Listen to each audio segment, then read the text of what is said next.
नमस्कार दोस्तों, आप सभी को क्या कहते हैं होली की विशेष शुभकामनाएं। चूँकि हम लोग होली पर मुलाकात नहीं कर पाए थे और बीच में कुछ ऐसे कारण आ गए थे जिससे स्टेट या TRE 4 पर जो है कोई न्यूज़ नहीं बन पा रही थी, क्योंकि बिजी थे किस काम में। तो आज हम लोग चूँकि जब न्यूज़ हम लोग स्टेट या TRE 4 से रिलेटेड कोई देते हैं तो जब तक ऑथेंटिक न्यूज़ ना हो तब तक देते बनता नहीं, चूँकि लोग कहेंगे फिर तो कोई भी वीडियो बना रहे हैं। तो हम लोग एकदम ऑथेंटिक न्यूज़ के साथ आते हैं। तो आज आप इस थंबनेल में देख पा रहे होंगे BPSC द्वारा जो टीचर रिक्रूटमेंट एग्जाम चौथा चरण जिसको होना ही है, अब चूँकि ऑफिशियल उस पर जो है मुहर लग ही चुकी है लगभग। तो विज्ञापन कब तक आएगा, योग्यताएं क्या होंगी, क्या क्या डॉक्यूमेंट्स लगेंगे और क्या क्या नोटिफिकेशन होगा, तो हम लोग पहले देख लेते हैं क्या जो जिस चीज़ को लेकर। देखिए, ये वहाँ पर जो सरकार है, नीतीश कुमार जी की सरकार है, वो मुख्यमंत्री हैं, तो उनकी पार्टी के द्वारा, जनता दल यूनाइटेड उनकी पार्टी का नाम है, तो उसके द्वारा ये ट्वीट किया गया ऑफिशियल, राज्य में चौथे चरण के शिक्षकों की बहाली प्रक्रिया आगामी मई से शुरू कर दी जाएगी। साथ ही तीसरे चरण में खाली रह गए पदों को TRE 4 की नियुक्ति में शामिल किया जाएगा। और ये देखिए यहाँ पर शिक्षकों में देखिए हमारे माननीय मुख्यमंत्री नीतीश कुमार जी, उन्होंने उनके जो है ट्विटर हैंडल से भी ये ट्वीट हुआ है, शिक्षकों के लिए खुशखबरी, BPSC के माध्यम से चौथा चरण के शिक्षक प्रक्रिया की नियुक्ति मई 2025 से शुरू होने की संभावना है। तो हम लोगों ने जो थंबनेल में देखा, एक एक बात करते हैं। देखिए, TRE 4.0 का विज्ञापन, हम लोग स्लाइड के माध्यम से इसको समझते चलेंगे। तो 4.0 का जो विज्ञापन है, ये मानकर चलिए कि जिस हिसाब से सिनेरियो क्रिएट हो रहा है, मई में नोटिफिकेशन आने की पूरी चांसेस बन चुके हैं, मई 2025 में। अब कब आएगा मई में, ये हो सकता है सेकेंड वीक के आसपास नोटिफिकेशन आ जाए और एग्ज़ाम जो है वो जुलाई के सेकेंड या थर्ड वीक में, करीब 1.5 से 2 महीने का समय मान लीजिए। आपको करीब फॉर्म भरने में 20 से 25 दिन का समय देगा, फिर 20-25 दिन तैयार, मतलब 1.5 महीने मान लेते हैं, 1.25-2 महीने। तो जुलाई के सेकेंड वीक के आसपास आपका एग्जाम हो जाएगा। तो लगभग मान के चलिए अब आप लोग अपनी तैयारी को जो है एकदम अंतिम रूप देना शुरू कर दिए, रिवीजन पर आ जाइए। 2 से 3 महीने का समय आपके पास। भाई मार्च, आज 20 तारीख हो गई, मार्च लगभग खत्म है, 3 महीने का और समय, जुलाई में जब एग्जाम हो जाए 3 महीने का समय है। आपको विषय आपको बहुत ज़्यादा पढ़ने होंगे।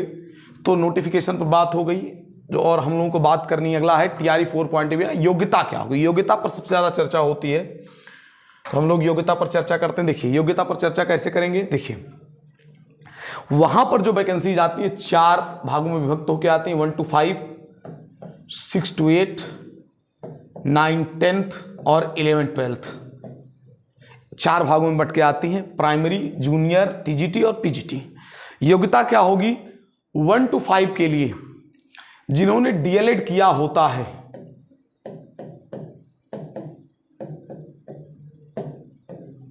DLED किया होता है उनको फॉर्म भरने का मौका मिलता है, प्लस सीटेट का पेपर 1 क्लियर होना चाहिए, या वहां पर जो 2017 के पहले BTET होता, बिहार टीचर्स एलिजिबिलिटी टेस्ट, उसको पास होना जरूरी है। हाँ, ये ध्यान देना जरूरी है। कुछ लोगों का प्रश्न रहता है कि सर अपीयरिंग में है, क्या है, कैसे है।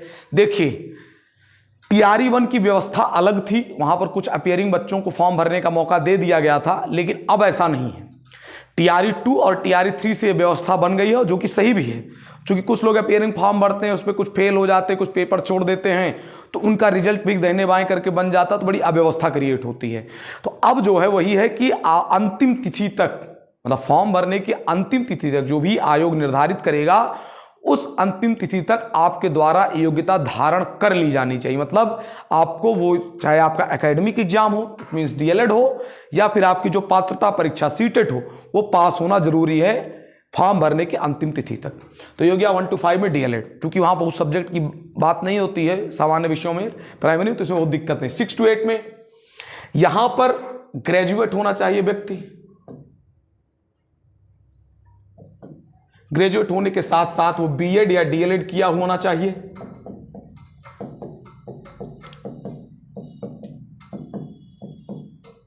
प्लस सीटेट का पेपर 2। ये आपके पास योग्यता होगी तो आप लोग जो है 6 to 8 जूनियर हाई स्कूल के लिए योग्य हो जाएंगे। अब उस पर सब्जेक्ट कॉम्बिनेशन की बात होगी तो चूंकि 6 to 8 पे सब्जेक्ट वाइज वैकेंसी आती है तो हम लैंग्वेज पर बात कर लेते हैं, हिंदी, इंग्लिश और संस्कृत पर। तो इन विषयों से अगर कोई व्यक्ति परीक्षा देना चाहता है तो उसको ग्रेजुएशन में वह सब्जेक्ट जिससे वो अपीयर होना चाहिए, हिंदी, इंग्लिश या संस्कृत, कम से कम 2 साल पढ़ा होना चाहिए। वहाँ पर लैंग्वेज वाले मामले में सब्सिडियरी को भी मान लिया जाता है, कम से कम 2 साल वो पढ़ा होना चाहिए और बीएड या डीएलएड किया होना चाहिए, प्लस सीटेट का पेपर 2 क्वालिफाई रहेगा तो 6 to 8 की वैकेंसी को वो अपीयर हो सकता है। अब उसके बाद आ जाते हैं मैथ साइंस वाले में, जो 6 to 8 मैथ साइंस में जिस बच्चे ने बीएससी की हुई है, चाहे बीएससी पीसीएम वाले ग्रुप से हो या जूलॉजी बॉटनी केमिस्ट्री वाले ग्रुप से हो, उसने बीटेक किया हुआ हो, बीसीए किया हुआ हो, तो वो क्या होता है 6 to 8 में मैथ साइंस की वैकेंसी देख सकता है। तो लैंग्वेज हो गया, मैथ साइंस हो गया और फिर आपका जो उर्दू आ जाता है, जिन्होंने ग्रेजुएशन में उर्दू पढ़ा हुआ है वो लोग 6 to 8 की वैकेंसी को देख सकते हैं। अब हम आ जाते हैं 9th-10th को, जिसको टीजीटी कहते हैं हम लोग। तो टीजीटी में विषयवार वैकेंसी है। तो लैंग्वेज को देखते हैं, हिंदी, इंग्लिश, संस्कृत के लिए वह व्यक्ति जो है उस सब्जेक्ट को ग्रेजुएशन में कम से कम 2 साल पढ़ा हुआ होना चाहिए। तो क्या हो जाएगा यहां पर भी ग्रेजुएशन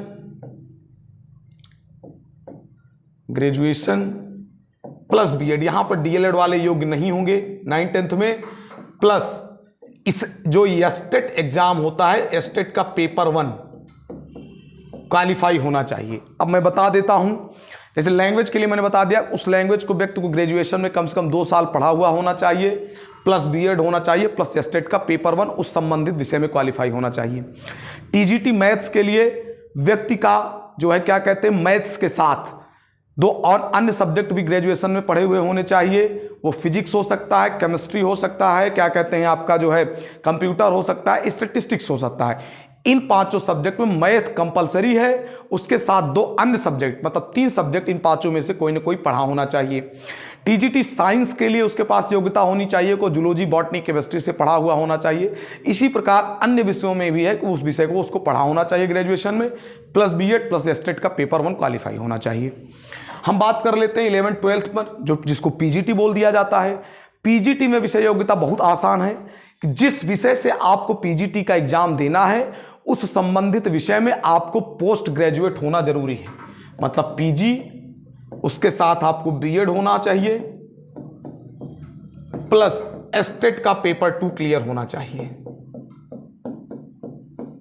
एस्टेट का पेपर 2 क्लियर होना चाहिए। तो ये चारों आपका जो है योग्यता में आ गया। अब जो इसमें जो हमारी स्लाइड में ये चौथा पॉइंट था, क्या क्या डॉक्यूमेंट लगेगा।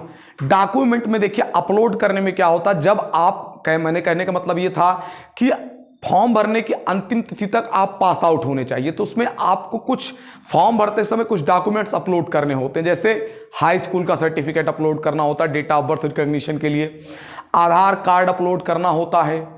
आप जिस चाहे 1 to 5 या जिस क्लास के लिए 1 to 5, 6 to 8, 9, 10, 11, 12 का एग्जाम देने जा रहे हैं, तो आपको जैसे मान लीजिए 1 to 5 का दे रहे हैं तो 12th का सर्टिफिकेट, 6 to 8 का दे रहे हैं तो ग्रेजुएशन का, 9-10 का दे रहे हैं तो ग्रेजुएशन का, पीजी का दे रहे हैं, आप पीजीटी का दे रहे हैं तो आपका जो है क्या कहते हैं पोस्ट ग्रेजुएशन का सर्टिफिकेट अपलोड होगा या फाइनल ईयर की मार्कशीट अपलोड होगी।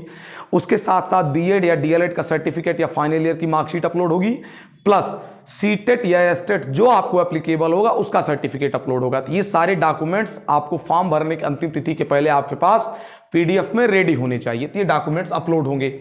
और लास्ट में आ जाता है एस्टेट का नोटिफिकेशन जल्द। अब एस्टेट पर बात कर लेते हैं। अभी 2 या 3 दिन पहले पटना उच्च न्यायालय में, माननीय उच्च न्यायालय में ये सुनवाई हुई और वहाँ पर लगभग सुनवाई पूरी हो चुकी है कि एस्टेट का फेज़ 2 जो 2024 का फेज़ 2 होना था वो नहीं हुआ, तो टीआरई 4 के पहले एस्टेट का एक नोटिफिकेशन आ जाना चाहिए, जिससे 2021 से 23 सेशन के कुछ बच्चे, 22 से 24 सेशन के कुछ बच्चे जो फॉर्म भरने से वंचित रहेंगे। भाई सीधी सी बात है, 22 से 24 सेशन वाले फॉर्म भरने से वंचित रह गए थे एस्टेट जब आया था पिछले साल।